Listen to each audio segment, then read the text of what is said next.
Bienvenidos a este podcast donde hablaremos sobre psicología, relacionando las situaciones cotidianas que seguramente a ti y a todos nosotros nos ha sucedido alguna vez. Me parezco conductor de Disney.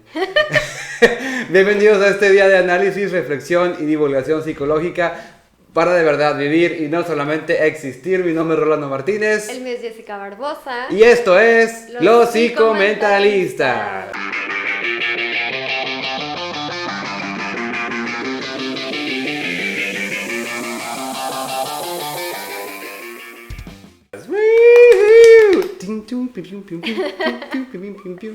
Salud con nuestra tacita de café. Salud. Bueno, no puedes moverlo, pero saludcita.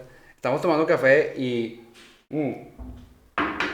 como nos verán, estamos yo con mi chamarra, Jessica con su gorrito, porque aquí hace demasiado frío. Se hace muchísimo frío. Y tenemos calefacción, pero no podemos prenderla porque hace mucho ruido y así. Y aquí el ingeniero del audio nos regaña después si hace mucho ruido. Exacto. Ya también hay cambios en la escenografía, Sí, porque es. estamos en...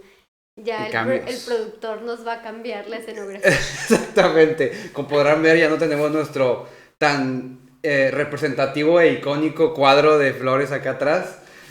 Porque ya estamos moviendo cositas. Este es el último episodio de la primera temporada de Los Psicomentalistas, que esperamos la hayan disfrutado y les haya gustado tanto como a nosotros. Nos tardamos en volver un poquito. Sí, pero es que la verdad es que es la vida de adulto. Exactamente, y como desgraciadamente todavía no vivimos de esto, entonces nos toma tiempo grabar, ponernos de acuerdo en horarios por trabajo y cosas así. Pero bueno, este es el último episodio. Se vienen grandes sorpresas, se vienen grandes cambios, grandes cosas para la segunda temporada, escenografía nueva, el paciente permanente, tal vez, puede ser que ya lo vean, pues estamos en negociaciones, todavía no le llegamos al precio, pero Bueno, estamos, pronto. sí, pronto, tal vez ya se deje ver aquí físicamente y escuchen su voz y sus opiniones, pero eso es para la segunda temporada, entonces... El día de hoy, en este último episodio, vamos a hablarles de un tema muy interesante, algo que estuvo muy en boga, muy de moda hace unos meses, gracias a una serie que salió en una plataforma muy famosa de ahí de streaming. Y pues vamos a hablar de Jeffrey Dahmer. Ok, sí, vamos a hablar de Jeffrey Dahmer, pero más que esto, un poquito sobre lo que es la psicopatía. Así es. ¿Sí? Y este tema, muy importante, muy interesante hablarlo. Jessica va a ser la encargada de desarrollarlo porque, como ustedes saben, ya lo mencionamos al inicio de los primeros episodios de Los Psicomentalistas, su podcast favorito. Ella es psicóloga forense, entonces, pues, tiene mucha experiencia viendo este tipo de cosas y, pues, muy importante ver ella cuál es su opinión sobre esta persona, ¿verdad? Este personaje. Espero caerles mal. Pero bueno, ¿qué te parece, Rolando, si empezamos a explicar un poquito sobre Jeffrey Dahmer? Va. Para la gente que a lo mejor no le ha tocado ver esta serie. Así es. Y ponerlos en contexto. Perfecto. ¿Okay? ¿Quieres que yo me aviente? Sí, Es una explicación muy breve. Ella va a ser encargada de verlo más a detalle, pero yo les doy una pequeña introducción. Jeffrey Dahmer, como ustedes pudieron verlo en esta serie, que de hecho hubo dos programas que se hicieron. Primero fue una serie y después se hizo como un documental de las cintas donde pues él hablaba de todo, como un tipo de testimonio de lo que había hecho, de los juicios, todo el juicio que se hizo alrededor de este caso y todo ese rollo. Pero bueno, Jeffrey Dahmer, como ustedes ya lo vieron, puede que ya lo hayan visto, se le llamaba el monstruo de Milwaukee. ¿Por qué? Pues porque casi la mayoría de los crímenes que cometió fueron ahí, en Milwaukee. Era un chavo homosexual. Casi todos los crímenes que cometía, ya ahorita entrando a fondo lo vamos a ver. No vamos a ver muchos los detalles de los crímenes que cometió, porque pues ya todo el mundo se lo sabe, pero iban orientado hacia personas homosexuales. Él venía de una familia con mucha disfunción, ahí había muchos pleitos, peleas entre el papá y la mamá. Inclusive se llegó a ver en la serie que hasta abandono llegó a ver. Cuando él tenía 18 años, prácticamente lo dejaron solo en su casa, no estaba ni su mamá ni su papá. De hecho, fue a esa edad a la que cometió uno de los primeros crímenes, su primer asesinato. Y pues bueno, vamos a entrar de lleno al tema, ya que Jessica les explique un poquito más de qué era lo que pasaba con él, un poquito el trasfondo. Vamos a ver qué onda. Ok, bueno, ya nada más continuando con todos estos datos que tú nos das, Pues bueno, es Jeffrey Dahmer, pues era un hombre blanco estadounidense, que crece en una familia desorganizada. Hay como diferentes versiones en donde decían que los padres sí ponían demasiada atención a él, y hay otra versión que dicen que de plano no, porque estaban muy inmersos en estos conflictos ya de pareja que tenían, que incluso llegan a un divorcio, y que bueno, al final Jeffrey Dahmer tuvo una infancia con muy poco afecto, ¿no? Fue desde muy pequeño. Los datos que existen es que fue un bebé con muy poca atención. La mamá continuamente estaba tomando pastillas porque tenía ahí una serie de afectaciones psicológicas, y inclusive dicen que desde el embarazo ella empieza a tomar estas pastillas. Intentos de suicidio también hubo de También la parte había. de la mamá, ¿no? Ajá, sí. Y pues bueno, esto obviamente iba a tener un impacto en la conexión que se iba a tener en la relación entre madre e hijo.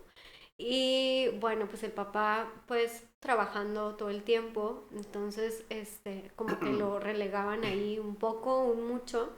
Él empieza a tener mucha curiosidad desde en la cuestión de, ¿cómo se llama esta palabra? ¿De fantasías? No, de los animales, con Ah, sí, los perdón, la taxidermia, de creo la que es. taxidermia. Sí, sí, Ajá, sí, empieza a taxidermia. tener mucha curiosidad sobre la taxidermia, se origina a través de que ven animales muertos en la carretera, entonces Ujú. pues se despierta esta curiosidad, el papá le enseña, y ya posteriormente él empezaba a matar a los animales y los disecaba. Y luego esta, pues digamos, esto se vuelve una fantasía, ya que se transmite o se relaciona más con los humanos, ¿no? Ok. Empieza a tener ya este gusto.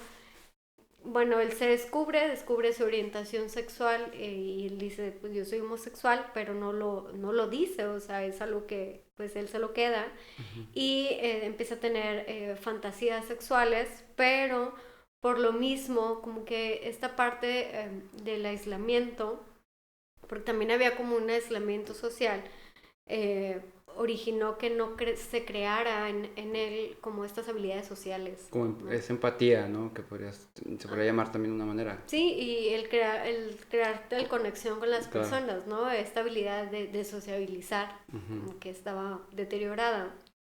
Y bueno, él con esta fantasía que tenía es que es la famosa escena ahí que sale en la serie, donde él va y se roba un maniquí, Ah, sí. ¿sí? De un torso de un hombre, Creo que me comentabas que él tenía una cierta fijación específicamente con el pecho de los con el hombres. pecho de los hombres. Entonces este maniquí se lo lleva a su habitación, y pues bueno, empieza a tener actos Ujú. después de masturbación con Sí. el maniquí. Y después esta fantasía se empieza a complicar un poco más, porque entonces ya no le saciaba el maniquí, sino que ahora pues Necesitaba a una persona humana, ¿no? Un exactamente. cuerpo literal. Ajá. Y empieza a tener esta fantasía del corredor, ¿verdad? Sí, que a mí me impresiona bastante el poder de la atracción de este hombre, porque su fantasía tal cual y de hecho en las entrevistas lo dice, que cuando estuvo viviendo un tiempo solo, que es como mencioné que fue con sus papás, su mamá se va de la casa y su papá no estaba viviendo ahí porque había tenido un pleito con su mamá, literal estuvo viviendo solo en casa de sus papás como unos meses, un buen tiempo, y él tenía esta fantasía de ver a un corredor en la calle, levantarlos, a subirlo a su carro, llevárselo a su casa y pues cumplir ahí sus fantasías sexuales con él. Y literal fue lo que pasó, o sea, iba manejando, se topó a este chavo que iba corriendo por la calle y pues pasó todo lo demás, ¿no? Ujú, pero le da un golpe, ¿verdad? Le da un golpe en la Sí, cabeza con un bat y se lo lleva. con un bat o una pesa de Ujú. ejercicio, creo, algo sí fue así parecido en la Pero serie. aquí la importancia es, o sea, si tú te das cuenta, es que, digamos, una persona que cuenta con todas las habilidades para mantener una comunicación con alguien más, pues no tendría la necesidad de hacer ese tipo de actos. O sea, Claro. simplemente sería acercarte, saludarlo, a lo mejor invitarlo a tomar un café. Y Ujú. si presentas algún deseo sexual hacia la persona, pues Ah, bueno, a sí, lo mejor la claro. relación se puede llegar a dar Sí, hasta sí, ese sí. punto. Que de hecho es interesante verlo, o sea, verlo así como lo dices, porque entonces para mí sería como, él no buscaba en realidad una relación con otra persona, o sea, él no buscaba tener una pareja o en sí tal vez ni siquiera el acto sexual, Ujú. ¿no? O sea, él buscaba tener más como el control sobre la otra persona, ¿no? La dominación. La Y dominación. entonces de ahí también estamos hablando de objetivizar a la persona. O sea, yo no te veo como una persona, no te veo como un ser humano que siente, que piensa o que tiene gente que te ama, sino que te veo como un objeto y tú eres un medio para saciar mi deseo. ¿Sí me explico? ¿Y esto viene por un trastorno específico? Bueno, pues es que la psicopatía lo ponen como un trastorno de la personalidad. Ok. Entonces, bueno, él empieza a cometer este acto, se cumple esta primera fantasía y posterior a eso realiza múltiples asesinatos, ¿verdad? Sí. Pero que ahí, aparte de someterlos, porque los somete por medio de una droga, también, bueno, los somete, les toma fotografías en posiciones como sexuales. ¿Eso lo empezó a hacer desde el primer asesinato o Creo que ya posteriormente. Ya. Sí. Yo vi una teoría sobre eso, sobre el por qué podía ser la razón por la que él le gustaba ver los órganos de los cuerpos que asesinaba. Igual y si quieres confirmarla o desmentirla. A ver. Yo, haciendo la investigación, vi el caso donde un psicólogo, creo que era psicólogo también, mencionaba que venía como por un instinto primitivo del ser humano, que al ver los órganos como brillantes, como brillantes, se relacionaba como con la fertilidad por ejemplo, de cuando una mujer está fértil, no quiero decir los nombres de los órganos porque no sé si YouTube me vaya a banear aquí, pero o sea, vaya, que el brillo el brillo de los órganos se relacionaba con el brillo de la fertilidad cuando una mujer está fértil o el cuerpo está como, digamos, en excitación, o ¿sí me explico? Ajá. Entonces, por manera de instinto, por eso a veces se ve en los anuncios gente con el cuerpo musculoso y se ven como mojados, que va un poco relacionado de la mano. No sé si lo habías escuchado alguna vez. Ok, no, jamás. ¿No? Por ahí va, digo, no lo dije tal vez muy, muy claro, pero por ahí iba. Pero esa fue la explicación que yo encontré que este psicólogo daba al por qué tal vez Jeffrey encontraba excitación al ver los órganos o sacar los órganos de sus víctimas. Ok. Pero bueno, si quieres seguir con tu explicación. Sí, y siento que esto que nos mencionas, como el siempre querer encontrar una explicación, ¿no? Uh-huh. Y si te das cuenta en muchos, por ejemplo, desde la prensa, o cómo la publicidad presenta este tipo de fenómenos sociales, Sí. siempre es como, por ejemplo, el monstruo de Milwaukee, el monstruo, porque entonces eso lo separa de los humanos, Sí. ¿sí me explico? Y Sí, entonces sí. nosotros como humanos preferimos pensar que esa persona que se atrevió a cometer todos esos actos es un monstruo, o sea, ni siquiera es de esta dimensión, quién sabe qué dimensión sea. O sea, no es un ser humano. No es un ser humano. Sí, la sí, realidad sí. es que es un ser humano que cometió todos esos actos. Sí, no, y de hecho lo puedes ver como, vaya, a mí cuando yo vi la serie, obviamente pues te quedas en shock por la manera en que fueron los crímenes, ¿verdad? Uh-huh. Pero a mí me deja más en shock el pensar cómo él era una persona totalmente funcional en la sociedad, o sea, era una persona totalmente que tú lo podías ver parado afuera de tu casa platicando y era cualquier hijo de vecino, ¿no? O sea, hablaba normal, o sea, una plática la podías entablar normalmente con él, inclusive hasta era una persona amable con sus vecinos, no era grosero, no era conflictivo, ¿no? O sea, a mí me llama más la atención eso, cómo a veces puede haber, no puedes saber el trasfondo o lo que hay detrás de una persona que puede para ti parecer normal, entre comillas, ¿no? Sí, porque justo esto que acabas de mencionar puede ser una de las características, que son personas que pueden estar integradas en la sociedad, pueden tener un trabajo, una casa, una familia, uh-huh. ¿Sí? Y entonces el pensar que alguien que hace las mismas actividades que tú pueda tener como esta otra vida, es algo que no hace clic, ¿no? Te explota la cabeza, ¿verdad? Sí. O sea, tú me mencionabas antes de que grabáramos, me mencionaste el caso de creo que era político o algo así, ¿no? Sí. En Estados Unidos. Bueno, este caso yo lo escucho por medio de un criminólogo y un psicólogo muy, muy reconocido en España.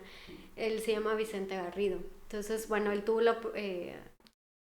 vino a Nuevo León a dar una ponencia y tuve la oportunidad de poder estar ahí, y él nos explicaba sobre la psicopatía y sus diversas formas de manifestarse. Okay. Y entonces él decía, la gente cree que el psicópata se puede manifestar desde este lado terrorífico de los asesinatos seriales. Ok. Sí, esa es una parte, pero también se puede manifestar de otra muy diversa, pero que el daño sigue siendo el mismo. ¿Ok? Ahí te va. Y él colocaba 2 ejemplos, ¿no? El primero es el que mencionas tú, de una persona, Cornelio Williams se llama, que él era director de una base de la OTAN en Canadá. Y él en repetidas ocasiones tenía reuniones, por ejemplo, con jefes de Estado, tomaba decisiones muy trascendentales O sea, para la pesado. seguridad nacional. O sea, Ajá, o sea, era una persona que tenía importante. un puesto muy, muy importante, pero en su vida privada era un fetichista. ¿Sí? Ok. Y yo no estoy diciendo que ser un fetichista está mal, ¿no? Claro, claro. Pero sino la forma en cómo se desarrolla esa fantasía. Ok. O sea, ¿cuál era su fantasía? Él ingresaba a las casas en la noche y robaba ropa interior de mujeres. ¿Sí? Ok. Se las llevaba, él se las ponía y se hacía fotografías. Así empieza su fantasía. Ojo ahí. Ojo ahí a aquellas parejas. Pónganse muy abusados. Posterior a esto, su fantasía se complica mucho más porque después ya no le bastaba con hacer eso, sino que entraba a estas viviendas, cometía abusos sexuales con las mujeres y después les pedía que modelaran para él. Ok. ¿Sí? O sea, fue creciendo. Fue creciendo. Y ya en una tercera fase entra, abusa sexualmente de ellas, las tortura y las mata. Ok. Sí. Muy parecido, vaya, obviamente el contexto es diferente, pero el desarrollo de esta fantasía es un poco parecido, ¿no? Ajá, de la de Jeffrey Dahmer, cómo Dahmer. va evolucionando. Sí. Sí. De hecho recuerdo, y yo lo vi en varias entrevistas que le hacían a él, que en un principio, porque bueno, en la serie se ve como él, pues hacía muchas cosas con los cuerpos, inclusive llegó hasta llegar a comer partes de los cuerpos y muchas cosas. Todo eso en un principio él no lo pensaba. O sea, a él lo que le atraía nada más era tener el control sobre la persona. De hecho, creo que prácticamente el asesinato primero fue por accidente, se podría decir. Y sí, pues se ve ahí cómo también va desarrollándose y va desenvolviendo. Yo no sé si sea tal vez porque cada vez va encontrando menos satisfacción con lo que ya está haciendo. Ajá. Entonces necesita más, ¿no? Sí, claro. O sea, es como, no sé si se le puede igualar, pero es como el consumo de las drogas, ¿no? O sea, a lo mejor al principio empiezan con un cigarro y después con la marihuana, como estos comerciales que vemos de que cuidado, o sea, no acepten ni siquiera un cigarro porque eso es el principio Y va desarrollando toda más. una adicción, ¿no? Claro. Entonces, Sí. pareciera que la fantasía también se desarrolla de esta manera. Inclusive creo que la pudo reprimir durante un tiempo. La pudo como, digamos, no apagar, pero ignorar por un tiempo y casi años. Y en la serie nos platican que cuando volvió a cometer otro crimen fue hasta peor que el primero, ¿no? Entonces es curioso cómo, pues a lo mejor no reprimiendo no es la solución tampoco. No, pues es que la represión solo va a hacer que se acumule, ¿no? Al fin es como, Como si tuvieras una manguera hecha un nudo y... Sí, o por ejemplo, estás guardando en el refrigerador un buen de comida, pues va a llegar un momento literal, que todo eso se va a echar a perder. Como él guardó mucha comida. Sí, bueno, sí, lo asocié, ¿verdad? Casualidad, no fue planeado ese ejemplo, pero... Ya sé, y fíjate que muchos perfiladores criminales pueden deducir la edad de la persona, o sea, por ejemplo, quieren saber qué edad tiene este asesino serial, se basan en qué fase de su fantasía está la persona. Ok. Por ejemplo, si es un serial en abusos sexuales, entonces, no sé, en cierto contexto, en cierta colonia, se han cometido múltiples abusos sexuales por una persona desconocida. Okay. Entonces estudian el caso y dicen, bueno, ahorita está, no sé, en la primer fase, ¿no? Ah, ok. Y por eso pueden determinar más o menos... ¿Qué edad puede ¿Qué edad? tener? Ah, qué interesante. Sí, está muy interesante. Pero bueno, entonces aquí la base... Tengo demasiado frío. Tenemos mucho frío. Estoy temblando. Oye, yo estoy escuchándote y estoy con mis manos aquí abajo, así que... Perdón, pero es que aquí estamos casi a -20. Por eso, o sea, no. Ya lo grabamos este video varias veces y el frío está cañón, no se ha quitado. Bueno, aquí lo que tenemos que tener bien en cuenta es que estas personas O sea, no tienen conciencia, ¿sí? Sí. Y cuando hablamos de que no tienen conciencia, estamos hablando en que no generan sentimientos de culpa ni de remordimientos, Ok, ¿sí? Para que yo genere culpa, tú me tienes que importar. ok. Por ejemplo, si yo cometo un acto que a ti te hace sufrir, Ujú. yo te voy a ver triste. Entonces yo tendría que sentirme mal, De que yo me vea triste. sí, por un acto que yo cometí, Ok. ¿sí? Sí, sí, sí. Entonces ellos no generan este tipo de culpa ni de remordimiento. Porque no ven a la otra persona importante. No lo ven como persona, lo ven Ok. como objetos. De Sí. hecho, y hasta en las entrevistas que le hacían a Jeffrey, él decía, ¿no? Mucho frío. Sí. Él mencionaba, ¿no? De que, o sea, que él cuando cometía los crímenes, él sabía que lo que estaba haciendo no estaba bien, pero que no, o sea, de alguna manera no sabía por qué no podía evitar hacerlo, o sea, y que cuando terminaba no sentía culpabilidad, o sea, no sentía culpa de hacerlo. De hecho, hasta llegó a decir que que si lo liberaban, él podía llegar a volver a hacer lo que hacía, o sea, y creo que va de la mano, ¿no? Ajá, sí, exactamente. O sea, también esto no les permite establecer lazos afectivos con las personas. Te veo todo frío.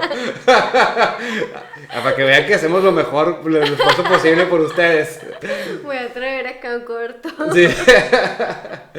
Pero sí, o sea, entonces, o sea, no tiene esa capacidad de desarrollar empatía con la gente, o bueno, desarrollar la culpabilidad. Exactamente. Si no hay empatía, no se puede crear lazos afectivos.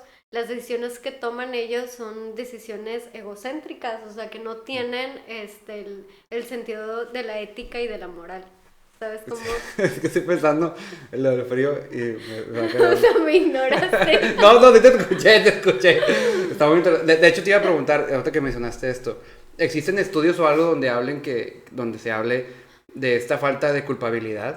Que Bueno, venga de alguna parte del cerebro ok. o... Bueno, toda la gente quiere encontrar como que de dónde viene, ¿no? O sea, le queremos dar una explicación. La realidad es que no existe una investigación que te Específica. diga esto, ellos son así por esto o el otro, no. Ok. O sea, muchos dicen que puede ser algo genético o puede ser algo psicológico o algo contextual, relacional. Ok. O sea, hay múltiples factores, múltiples causas.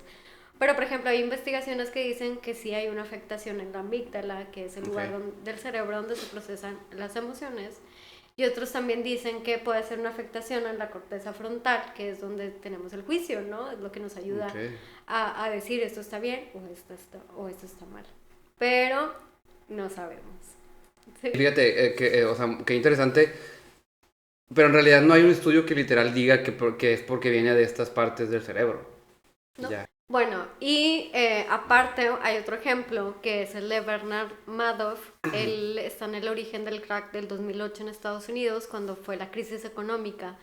Él era, digamos que era director de Lehman Brothers, que era como donde se hacían inversiones, ¿no? Ok. Entonces él lo que hacía es que a los clientes pues les decía, inviertes y yo te voy a dar un 20%. Como corredor de bolsa, ¿no? Se Ajá, llama. sí, pero este 20% pues no existía, entonces eso solamente le funcionaba en un inicio cuando estaba recibiendo mucho dinero, entonces Ok. hubo un quiebre y de eso desestabilizó la economía porque él hizo fraude como de 64,000 millones de caray. dólares, o sea, era muchísimo, ¿no? No, Entonces, de unos 20 pesitos para el cuando, café. cuando él fue condenado, el juez lo condena más o menos como cuántos años crees que le dio por este fraude. Que unos 50, 60 años. ¿Por qué crees que es más de 60 años? Pues es que estoy tratando de compararlo con lo lo que estamos hablando de Jeffrey. Y pues sí es algo grave lo que hizo, pero no, tal vez no es igual. Ok, ¿por qué no? Pues porque no fue un asesinato. Ok, bueno, mira, acá el juez le da 150 años. 150 años. Wow. Le da 150 años y el abogado de Bernard le dice al juez de que, oye, ¿Por qué pues, tanto tiempo? ¿por qué lo condenas, no? O sea, se está condenando como si fuera un asesino serial. Entonces el juez estudia todo esto y el juez le dice, es que difícilmente te podría comparar con un asesino. Un asesino, porque el acto que tú cometiste hizo que múltiples personas se suicidaran. Porque hubo personas que perdieron todo. Sí, claro. ¿sí? hubo muchos suicidios. Entonces, sí, pues se compara casi como si fuera Si también... te das cuenta, o sea, Vicente Garrido te da estos dos ejemplos y te dice, o sea, los dos son psicopatías. Claro. Los dos son psicopatías, ¿por qué? Porque el acto que se comete es a través de objetivizar al otro. Sí. Los demás son un medio para conseguir lo que tú quieres. A lo mejor Jeffrey Dahmer o Cornelio Williams es a través de un deseo sexual, una fantasía de dominación y de poder. Y Bernard Madoff era más de cuestiones a lo mejor económicas. Claro. ¿no? Pero pasaba encima de gente y eso no le importaba. Totalmente. Uh-huh. Fíjate qué curioso, cuánta gente a lo mejor también hay afuera haciendo, aquí gobernantes, debe haber muchos políticos bastantes, pero pues sí es curioso, es muy interesante. Ok, entonces, inclusive parte de estos psicópatas pueden estar muy integrados en economías muy potentes. Ah, sí, o sea en puestos muy importantes. Muy altos, ajá, wow. Donde son personas explotadoras y que pueden fingir muy bien que lo que hacen es por... intereses propios, ¿no? No, o sea, pueden fingir que es una decisión moral, o sea, sus decisiones son morales cuando realmente... es beneficio propio, claro. ¿Pero por qué? Porque tienen una gran capacidad para manipular, para engañar. ¿sí? Ya. Fíjate qué interesante. Hay otra pregunta que a mí me gustaría hacerte. Ya ves que cuando salió esta serie, hubo como mucha discusión de que si era correcto que se hiciera esta serie o no. Una, porque mucha gente decía que era como faltarle respeto a las víctimas o a los familiares de las víctimas al revivir todo lo que había pasado, ¿no? Y otra, porque había gente que decía que sacar series o documentales de este tipo de personajes como Jeffrey, Ted Bundy y muchos asesinos seriales que hay, ¿no? Sería como enseñarle a gente que en la actualidad puede llegar a cometer crímenes parecidos o inclusive hasta peores, digamos como motivarlos o inspirarlos a que lo hagan. ¿Tú qué piensas? ¿Cuál es tu opinión? Pues mira, con relación a esto es cómo se plasme, creo yo, cómo estás transmitiendo esa información a la gente que lo ve, ¿no? O sea, porque comúnmente Ted Bundy te lo pintaban como una persona como muy encantadora, ¿sí? Como que había muchos fans, ¿no? Sí, de hecho se ve ahí en la serie también que le mandaban cartas y cosas así. Gente que se llegó a disfrazar de Halloween. Creo que él se llegó a casar con una... Ah, sí, con eso con una fan, ¿no? Digo, no te vayas tan lejos. Aquí está tenemos el caso de... ¿Al de Diego Santoy? ¿De Diego Santoy? Uy, sí, también, sí me acuerdo. O sea, cuánta gente no les mandaba cartas. Claro, sí, es que como que se tiende a romantizar al asesino, ¿no? Al criminal, perdón. ¿Cómo transmites esa información? Es como, o sea, ¿qué significado le estás dando? Claro. ¿no? Sí, entonces... Y entonces se empieza a hablar más del asesino serial que de la víctima. Claro. Sí, las víctimas nuevamente se vuelven a dejar a un lado. ¿A ti te pareció que se hizo eso en la serie? Me parece que en esta sí tuvieron mucho cuidado con eso, ¿verdad? Porque al final sí empiezan a plasmar cada uno de los testimonios de las víctimas. Sí. Sí, yo también pienso lo mismo que tú, estoy muy de acuerdo. De hecho, se me hizo muy importante e interesante también que hicieran después un documental también sobre ya las entrevistas reales a Jeffrey y cintas donde él daba sus testimonios. Y había psicólogos dando sus opiniones, psiquiatras y todo. Se me hizo muy interesante, como que a lo que mencionas, no tanto idealizar al criminal, sino el ver literal lo que hizo, o sea, que se sepa lo que hizo y ver el por qué sucedió, ¿no? Y que al final esta información te pueda transmitir bueno, yo siempre digo, bueno, esto que me estás dando, ¿qué le puedo sacar de provecho yo, no? Y decir, bueno, el conocer que hay personas que pueden cometer este tipo de actos, a lo mejor estar más al pendiente de, o sea, por ejemplo, tú me mencionabas sobre una persona que cometía actos muy parecidos por medio de aplicaciones, Sí, ¿no? fue más actual, de hecho. Era un chico, no recuerdo exactamente de qué país, pero fue aquí en Latinoamérica, que este chavo lo que hacía era un poco parecido a lo que hacía Jeffrey Dahmer, citaba a las personas con las que ligaba o así, que conocía, pero él los conocía por medio de una aplicación de ligue, ¿no? como los que ya platicamos en nuestro primer episodio, que vayan a escucharlo, Sí.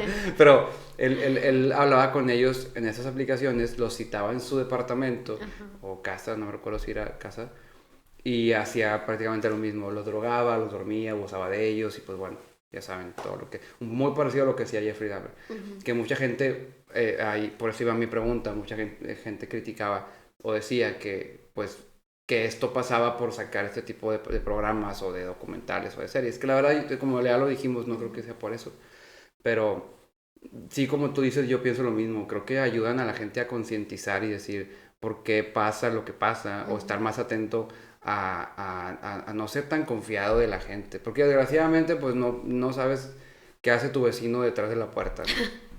Sí. Es la verdad, no sabemos, ¿no? O sea, uno puede creer que nunca terminas de conocer a las personas. Entonces nada más hay que estar bien atentos y tener más cuidado a la hora de, pues, de conocer a alguien, ¿no? Algo que sí me gustaría recalcar mucho y, o sea, dejar muy, muy claro es que, por ejemplo, no sé, hablábamos de Jeffrey Dahmer. Y Jeffrey Dahmer, pues, tiene una serie de factores. El haber vivido en una familia, a lo mejor, desorganizada, eh, o disfuncional, en donde hubo un divorcio, en donde, No había tanta atención. ajá, no hay un monitoreo constante, no había a lo mejor límites o normas. Y luego también hablábamos que él era una persona de orientación sexual homosexual. Entonces aquí es bien importante que no estigmaticemos, ¿no? En el hecho de decir, bueno, es que tú porque tienes papás divorciados, Exacto. tú tienes mayor predisposición a ser un psicópata. Sí, Nada que ver. no tiene nada O que ver. tú que eres homosexual tienes mayor predisposición. No. Sí, O exacto. sea, no hay que etiquetar, no, No no va de la tenemos mano. que estigmatizar porque no tiene nada que ver una cosa con otra. Exactamente. ¿Sí? Y bueno, también algo muy importante que no hemos hablado es de la otro tipo de psicopatía, que es más conocida, que es la psicopatía criminal, ¿no? Ok. Son los crímenes habituales que se cometen y que comúnmente escuchamos, ¿no? Como un robo, un Mejor, asalto. o los abusos sexuales seriales, Ok. que por ejemplo, aparte de eso, de que también puede ser personas manipuladoras o engañadoras, tienden a tener como conductas de parasitismo. Ok. Así lo dice Robert Harre, que es un estudioso de la psicopatía. Dicen, estas personas tienden a vivir de los demás. Ok. O sea, y que también estas personas también recalcan que un psicópata no necesariamente siempre va a llegar a cometer un crimen. Ok. O sea, pueden tener conductas muy inmorales, muy deshonestas, pero que no va a llegar a hacer algo. O sea, no va a estar fuera de la ley. ¿Sí? A mí me llamó mucho la atención antes de que empezáramos a grabar, mencionaste, creo que va de la mano con eso que acabas de decir, que hay gente que puede tener esta psicopatía y usarla, digamos, para un bien común, se podría decir. O ¿Sí? sea, por ejemplo, alguien que tenga fijación con abrir cuerpos y así, y que sea cirujano. Sublimar. Sí, Sublimar. empiezan a sublimar. Qué interesante eso, está Sí. muy interesante. Sí, está interesante. Que sería un tema, yo creo que va de la mano con lo que acabamos de hablar, pero es para hablarlo sería como que aparte, ¿no? Sí. Estaría muy, muy interesante. Y luego también otra característica que tienen los psicópatas es que no logran aprender de sus experiencias. Ya. ¿Sí? Por ejemplo, a ver tu rol. Te voy a hacer una pregunta fuerte. Yo no he aprendido nada de mis... ¿Te han cortado alguna vez? Sí. ¿Alguna pareja te ha cortado? Sí. Tú que me estás viendo. Que escúchame lo que te voy a decir. Nombres. No, sí, claro, sí me ha pasado. ¿Sí? ¿Y qué sentiste cuando te cortaron? Pues obviamente tristeza, depresión o lo que tú quieras, ¿no? ¿Y posterior a eso qué pensaste? Pues analizar la situación de por qué se terminó la relación. Ay, se le quiebra la voz. Lloraba. No, pues, o sea, analizar la situación de por qué se terminó la relación, qué pude haber hecho para que no terminara, qué pudimos haber hecho, hablarlo y así. Y en tu siguiente, tuviste, bueno, creo yo que sí, tuviste otra relación posterior a esa. Claro, ¿Sí? claro, sí, o sea, analizas para no repetir los mismos errores. Y ¿no? ya no repetiste. Pues según yo no, pero pues ahorita estoy soltero. Entonces a lo mejor me falta todavía aprender más, ¿verdad? Pero, no, sí, pero entiendo hacia dónde vas. Ajá, sí, o sea, lo que vamos es que por ejemplo, tú tienes la capacidad de poder sentir. Claro. Y aprendemos de la experiencia a través de de nuestras emociones y de nuestros sentimientos, ¿no? Ujú. Es decir, bueno, esta situación a mí me costó mucho dolor, mucha tristeza y ya no quiero volver a pasar por esto. Claro. Entonces entramos en un análisis que nos hace cuestionarnos qué fue lo que hicimos mal y a partir de ese análisis identificamos nuestros actos, digamos, erróneos Sí. y los cambiamos. Entonces sería como que la culpa o el dolor es es un tipo de aprendizaje también. Exactamente. Entonces ellos, como en su base, o sea, porque el núcleo de este tipo de trastorno es la falta de culpa y de culpa. remordimiento, y, o sea, del sentir. Entonces ellos no tienen la capacidad de hacer De todo aprender. este análisis. Claro. ¿Sí? Sí, está.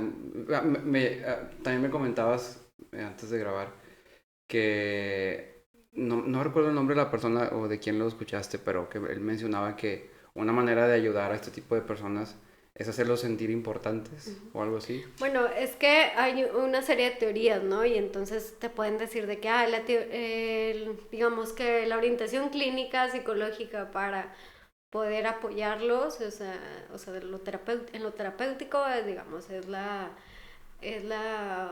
cognitivo-conductual, ¿no? O la terapia racional emotiva, ¿no? Y te dicen. Pero también hay otras teorías que te dicen, dependiendo el grado de psicopatía de esta persona, No, o sea, si tienen un grado de psicopatía muy alta, en donde de plano no hay una conexión emocional, no hay difícilmente manera. una terapia le va a funcionar. Entonces, por ejemplo, Vicente Garrido decía, tratar que estas personas logren tener un, digamos, un empleo o logren ser reconocidas en su contexto.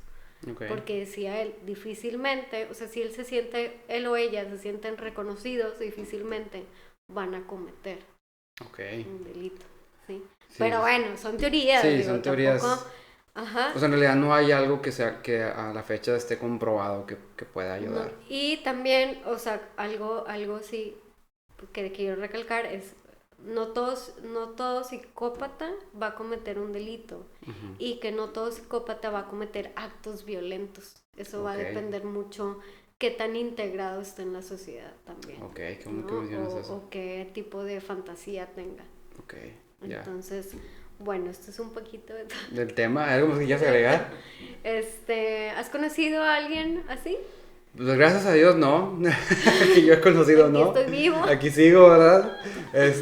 Me ha tocado escuchar casos, pues como ya mencioné, te digo, el chico que era de Latinoamérica, que a través de redes sociales conocía a los chicos y todo. Pero yo personalmente conocer gente así, no. ¿Te ha tocado ver algún caso parecido, no? No. No, pero yo creo que a lo mejor todos hemos escuchado hablar de asesinos seriales, es lo más común, ¿no? Y al hablar, o sea, verlos reflejados en series, en documentales, hablar de este tipo de personajes, es importante. Más que nada porque, como dices tú ahorita, no hay algo que esté comprobado que se pueda hacer para ayudar a este tipo de personas en la actualidad. Hay muchas teorías. Pero pues mientras se encuentra alguna manera que podemos hacer las otras personas para no toparnos con gente así, ¿no? O salir vivos de llegar a toparte con una persona así, porque pues como dije hace rato, desgraciadamente no sabes lo que haga tu vecino detrás de su puerta. Sí, como el feminicida de Atizapán. Ándale, exactamente. Feminicida de Atizapán, que lo encuentran a él, fíjate que lo descubren, creo que porque el lugar donde él vivía empezó a oler muy feo. Pues muy parecido a Jeffrey Dahmer, sí. O sea, donde él descuartizaba a sus víctimas y las colocaba como que en refrigeradores. Sí. Y luego ya empiezan a hacer toda esta investigación. Pero fíjate qué curioso, porque había una vecina que mencionaba que ella en repetidas ocasiones escuchaba gritos. Igual como sí, la vecina. igual que allá, o sea, es algo que se repite, ¿no?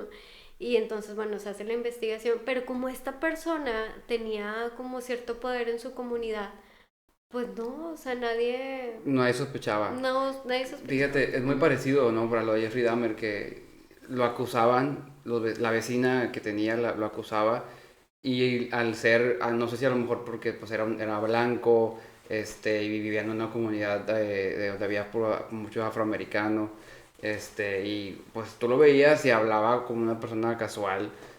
También la gente no sospechaba y era amable y todo eso, ¿no? Y también, o sea, acaba de marcar un punto muy importante porque, o sea, él era una persona blanca en una comunidad de afroamericanos, Sí. ¿sí? Sus víctimas eran afroamericanas. Sí. ¿Sí? Hispanos también, creo que Ajá, tenía. entonces, digamos que era un grupo Vulnerable, ¿no? muy vulnerable, ¿no? Y que al final cuando iban a pedir apoyo a la policía, pues no se tomaba en cuenta, Claro. ¿sí?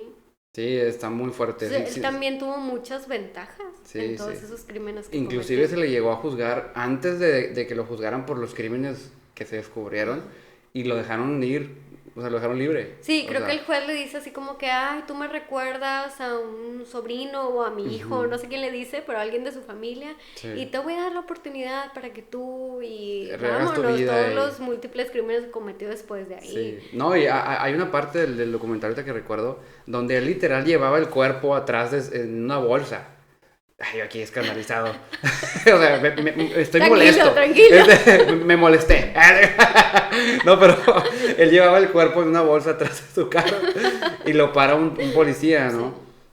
A revisarlo y literal lo deja ir porque le dice, es que estás muy joven, o sea, y el policía mencionó después que él no quería echar la vida de este joven a perder y no sabía que él ya se había echado a uno allá atrás, llevaba la cajuela en la parte de atrás. Exactamente, y es que, bueno, es parte de, pues al final de una discriminación, o sea, no sé, no podemos decir qué pensó el Son muchos policía en ese factores, momento, sí, ¿verdad? claro. Pero quizá hubiera sido una persona afroamericana quien hubiera estado manejando ese carro. Y la reacción no hubiera sido Muy diferente. probablemente hubiera sido muy diferente. Exactamente. ¿Sí? Entonces aquí los protocolos, la verdad es que se deben de cumplir para todos. Claro. Fíjate, a mí me pasa algo que yo digo, bueno, que a lo mejor nada que ver, ¿verdad? Pero siempre me piden mi credencial de lector en todos lados, ¿no? Ah, ¿sí? O sea, en todos lados. Porque te ves más joven. Sí, pues, o sea, no me creen que tengo 30 años, entonces me piden la ¿Qué? credencial. ¿Tienes 30 años?